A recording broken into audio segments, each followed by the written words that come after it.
Hello, I'm Colin Green, and you are listening to Spike Pit, episode 82, and I'm going to carry on with my next instalment of Boardgame Brothers. This is part 3. It's in 2 sections, 3A and 3B. Hopefully, if all goes according to plan, they will flow seamlessly together, owing to my proficient editing. Unlikely, but without any further ado, check it out. Previously we talked about some older board game designs that maybe leaned on RPGs or scratched the RPG itch, bringing things a little bit more up to date. So probably around about 2010 or a little bit later, we start getting into board gaming quite heavily. What are the more recent titles you think that capture the kind of the RPG vibe in a board game? Our board gaming library between the two of us has grown massively over the last 10 years, and it's into the hundreds of board games now. There's lots and lots of games that have mechanics I think would work in a role-playing game, or may have already been used in role-playing games, and I just haven't come across those games. Lots of mechanics they use for their combat systems, travelling, character creation, things like that. Lots of games that are on the market now and coming to the market. The real modern ones, anyone that's in the board gaming sort of hobby would have heard of games like Gloomhaven, which is, it is Dungeons and Dragons 5th edition basically on a board game, or certainly got many elements of 5th edition Dungeons and Dragons, but without the role playing really. You've got the fighting, you've got the adventures, you've got the towns, you've got the campaign map, you've got your characters growing, new weapons, new skills, and even the game mechanics. You've got rests that are involved in the game, short rests, long rests, so even mechanics from the actual role-playing game. So like I said, there could be people that would play that happily and not need role-playing. So what about the predecessors to Gloomhaven? Probably most famous, I'd suggest Descent and Descent 2.0. Yeah, you've got your Descent, then you've got your Imperial Assault, or your Star Wars sort of versions almost. Well, that's Star Wars Descent, isn't it? Yeah, basically. Very similar, again, dice mechanics and game mechanics. But they are dungeon crawls, basically, on a board. So it's more like an advanced version of HeroQuest in a way. They're somewhere in between the two. They're not Gloomhaven, they're not HeroQuest, they're somewhere in between for me. All these games have different mechanics and some very interesting mechanics. I think they could be used in new role-playing games, or to simplify some role-playing games, or make combat more interesting. Because I think that is a failing on some role-playing games, and I'd include Dungeons and Dragons in that. Sometimes the combats can get a bit stale. Yeah, I think the problem with combat in RPGs that I'm starting to realise now is that the combat is almost taking me out of the game, and I think some of it is to do with you're playing you're sort of role playing, and you're talking about the story, and then this business of roll for initiative, get the dice. It's sort of I find it jarring. Just recently, the last week we've been playing There and Back again, and listening back to the recording I made, it's quite apparent that there's no delineation between the different aspects of the games. It's just seamless. I think that can't be undervalued, but it's a thing that's very new to me. I mean, it's not something I've dreamt up, and designers talk about it, and I've heard other people talk about it on podcasts, but this whole seamless flow, if you can keep that going, you can maintain that immersion that's so important in a good that I find so important in a good role playing session. Yeah, well, that's what I'm saying. I think in some ways, if the combat system was made more interesting or simplified or shortened, which some of these board games do, or at least make it more interesting or vary it, then that would make the role-playing game flow better. Some games don't need combat, obviously. Well, when you get to the typical role-playing game, when you get to combat, that's like you've left the role-playing game and it's turned into a board game. If you're playing with miniatures on a grid, it's a tactical kind of board game at that point for me. Not that that's necessarily a problem, but I do think it's like in your average role-playing session, it's as though you're playing two different games, and that may not be the best solution, really. Yeah, I think you're right. I think it certainly sort of breaks down into two different games, almost like you say. The tactical part of the game, where it is like a board game and played like that. And this is where I come back to what I said earlier, where I think some people are really interested in the combat side, and that's what they look forward to, and they don't really want to put on a voice or do some role playing or interact with NPCs. They just want to kill stuff and get treasure, and that is what they're doing in these combat situations, and they could do that on a board game, a tactical skirmish, or yeah.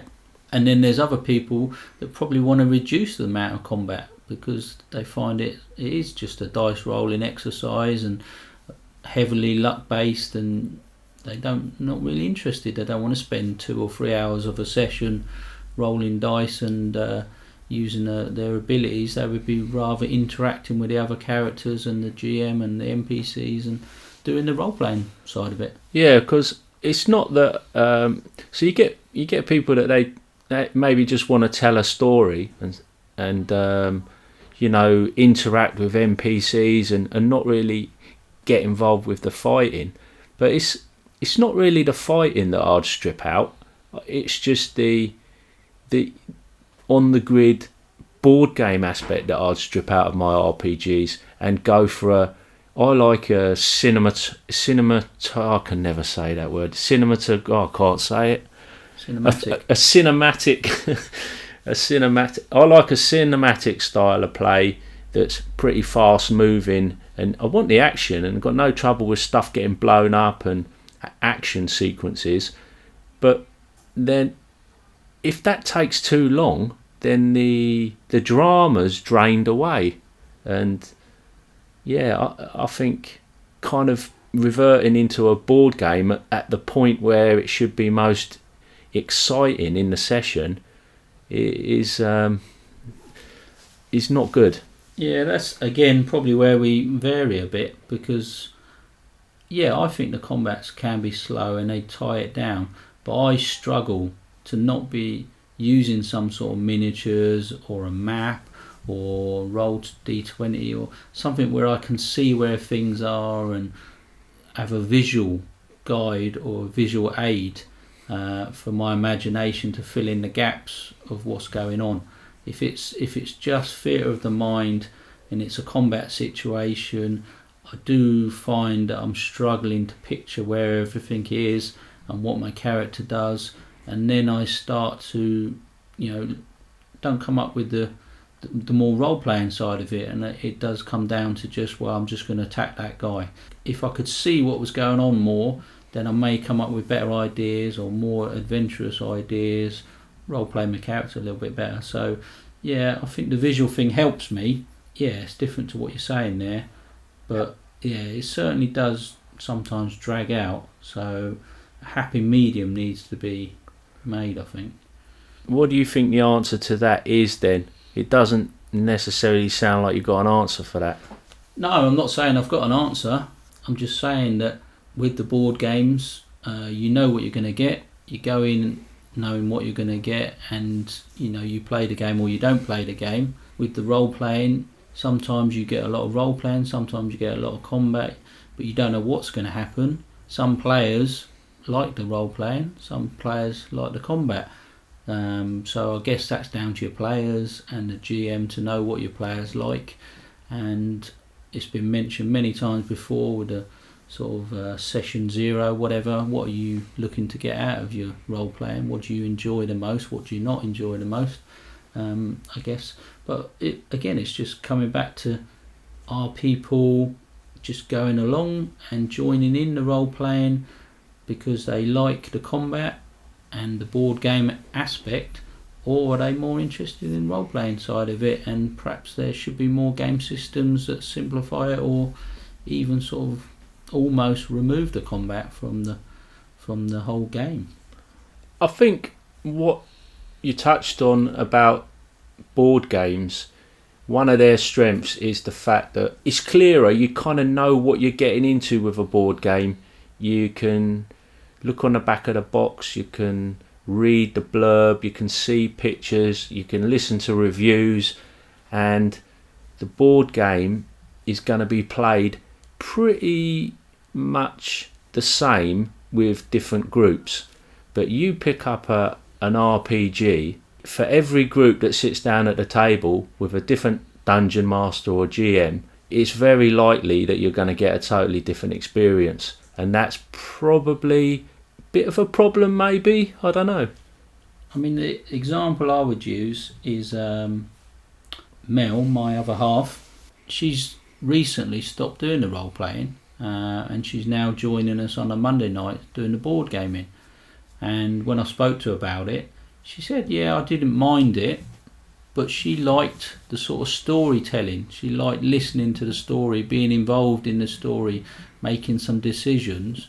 But when it came down to game mechanics, rolling dice, what do you need to do here, that's where she got a bit lost, and she didn't quite have enough interest to look into it more and learn the rules better, and the mechanics of the characters and that. We were playing 5th edition D&D, which is probably a little bit more complicated than obviously some of the simpler systems, but she got a bit put off by some of the rules and things, I think, what dice to roll for what weapon.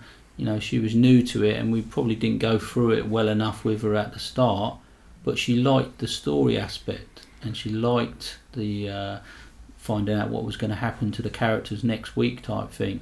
But yeah, when the combats and things come up, I think she switched off a bit. So she has gone back to the board gaming with us.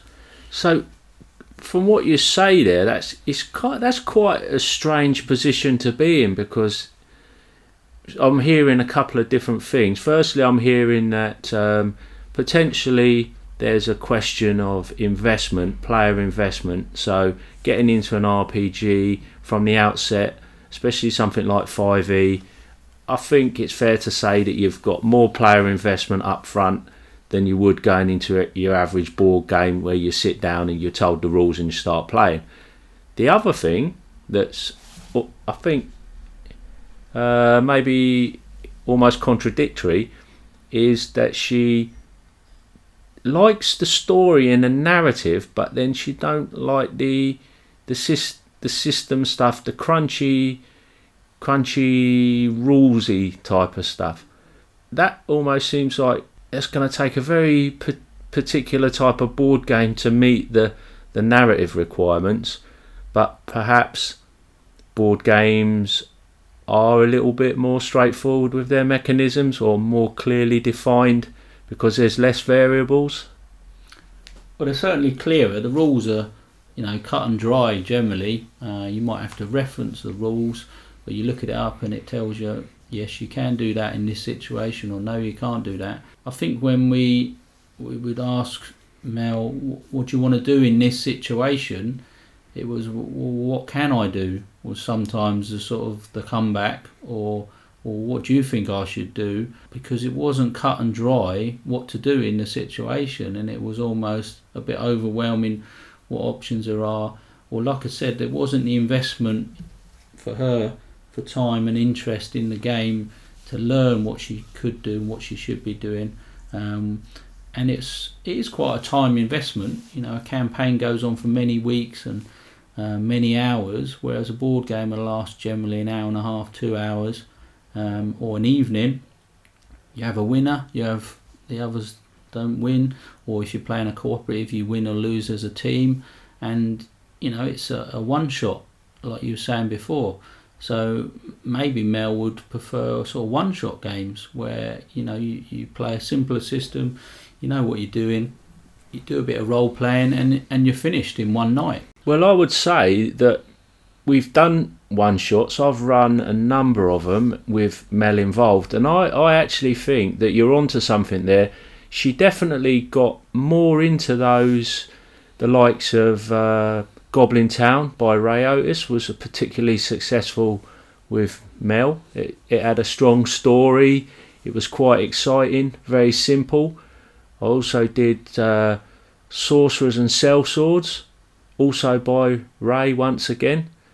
And she took to that pretty well. It linked in with the 5e campaign we were playing. It basically involved all the players playing the bad guys fighting against their 5e characters, and she took to that. We've actually spoken about that before, haven't we? Yeah. Like I said, I think I don't know if it's attention span. To someone that's never done role playing and was sort of thrown in at the deep end, the Player's Handbook is quite an intimidating book. I think it's got hundreds of pages. It's quite a thick read, and they're not interested in putting the investment and time into going through it and learning the system. Once you go into it, it's not as daunting as it looks, but from an outside, it is, it puts people off. And similar with board games. I teach board games to people. If they look at the table and there's 200 components, they immediately assume that the game's going to be massively complicated, and they don't want to learn it if you gave it to them. But if you sit them down and you explain the rules, and it takes 5-10 minutes, and they say, well, you've only got option A, B or C on your turn, but there's all these different components, they say, oh, is that all you need to do? It's quite simple. And they then get into it and they enjoy it, but they don't want the upfront investment. They don't want to learn the rules because it's a 40-page rule book, but it's just examples and just laid out in that way. It's not that complicated. Yeah, I mean, I get intimidated by all sorts of games. If I see heavy RPGs, I start thinking, oh no, I've got to read all this, learn all this. Because I'm into the hobby, I'll do it and I'll tackle it. But I can totally sympathise with someone who sees, the classic Player's Handbook, DMG and Monster Manual, and they just turn away from it. You show them Lasers and Feelings, one side of A4 paper, or Goblin Town, or Sorcerer's Sellswords, or There and Back Again, that we, like I say, I've mentioned we're playing all three of the last of those by Ray. It's just not got that barrier to entry. We sat down and played Lasers and Feelings at Dragon Meet.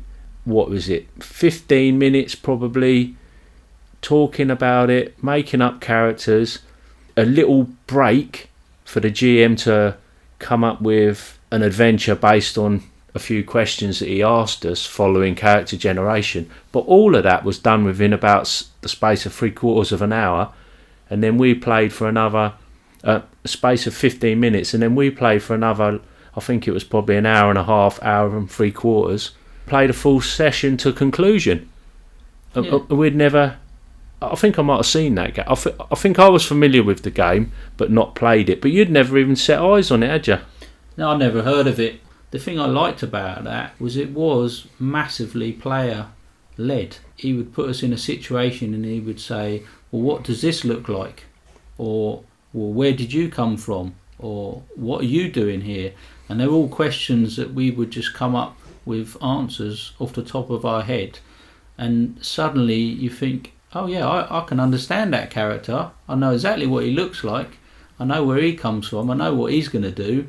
And he's got like a backstory within a couple of minutes of describing, what his name is and what his profession is. I remember your doctor was some wacky doctor. He was a fake, basically, wasn't he? Yeah, he'd basically charlatan. He'd basically been chopping off all sorts of wrong parts of people and and somehow getting away with it and got some sort of qualification off the internet. Yeah. And he was a real fly by the seat of his pants surgeon kind of thing. Yeah. So immediately you could think of all sorts of characters you might have seen in films and come up with ideas of what he was like. And as the game developed, he'd get other little bits that just added to his story, and similar with the other characters, and just it just flowed. And if there was any ever issue of what do we do in this situation, the GM would generally say, well, what do you think happened, or how did we get to this situation? And the players just ran it themselves almost, and he was almost a bystander, just pointing us occasionally in the right direction. I totally could see some of these lighter games being board games, though. I think you could take almost any one of them. You could make cards based on some of these like little characters.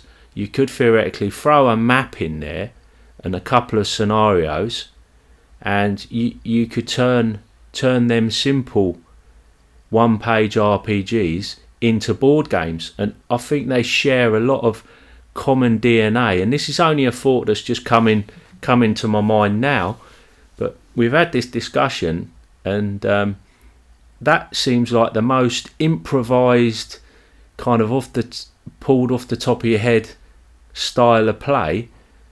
But interestingly, it shares a lot of what board games are bringing to the table. That, and to me, it's illustrated by the example of Mel and what she's looking for in a game. You've got that easy on ramp. You've got a limited set of mechanisms that's not sprawling, so it's kind of a lightweight system like you get in, a more straightforward board game. Do you see what I'm driving at? Yeah, I think so. When you started saying that there, it gave me another example of a board game with a role-playing aspect of a way was Above and Below, which is, it is just moving around a board to a certain degree, but you've got your own little character, you get little followers or companions, and you go off on little adventures, and you go off on little quests, and you just randomly roll some dice, and you see which little adventure you go on, and it's just got a big book of descriptions of your little adventure, and the player to your left or right reads out the description, gives you some options.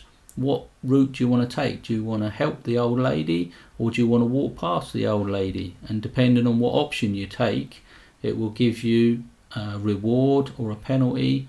You might have to make a small test against your skill set, and your companions will give you some sort of bonuses to those skill sets. So that's a similar sort of game where, again, you've got some real basic sort of role-playing mechanics, decision making things, or storytelling decision making. Yeah, you've got that. It's basically it's like a great big random table, whereas in an RPG the random table might just have a couple of words on it.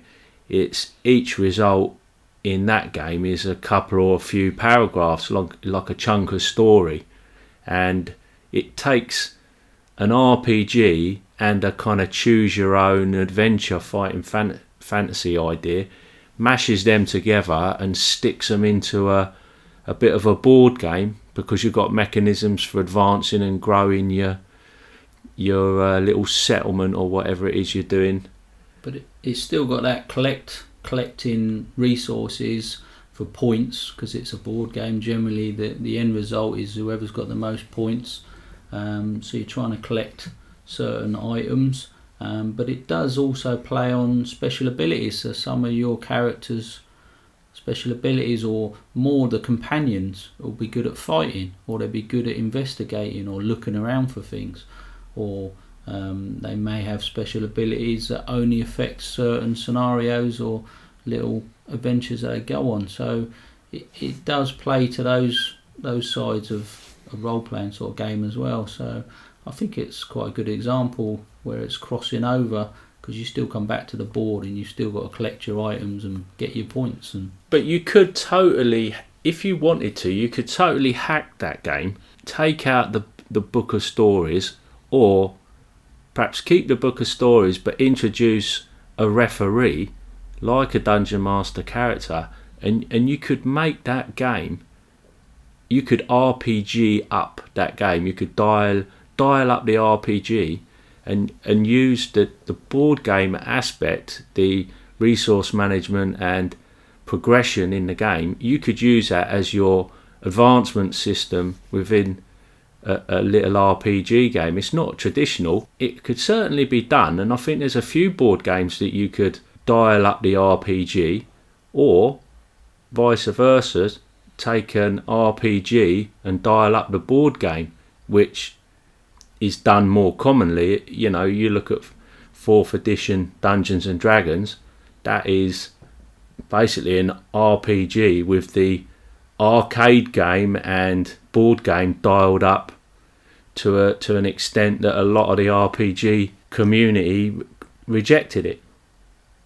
Yeah, I mean, there's games, when you talk about 4th edition, there's games like Arcadia Quest, Super Dungeon Explore, games that were sort of like a computer game almost, or an arcade game where you moved around the map with your little characters, you hit a monster, it drops some treasure, a bit like ICRPG. Yeah, ICRPG in that sense, where you kill stuff, you get treasure, and that's how you advance. But that was on a board game level. But you can definitely see the crossovers and where they could cross over. And this is one of the reasons for this whole podcast, is I think there are some mechanics out there that would cross over into the role-playing world, and I think would work.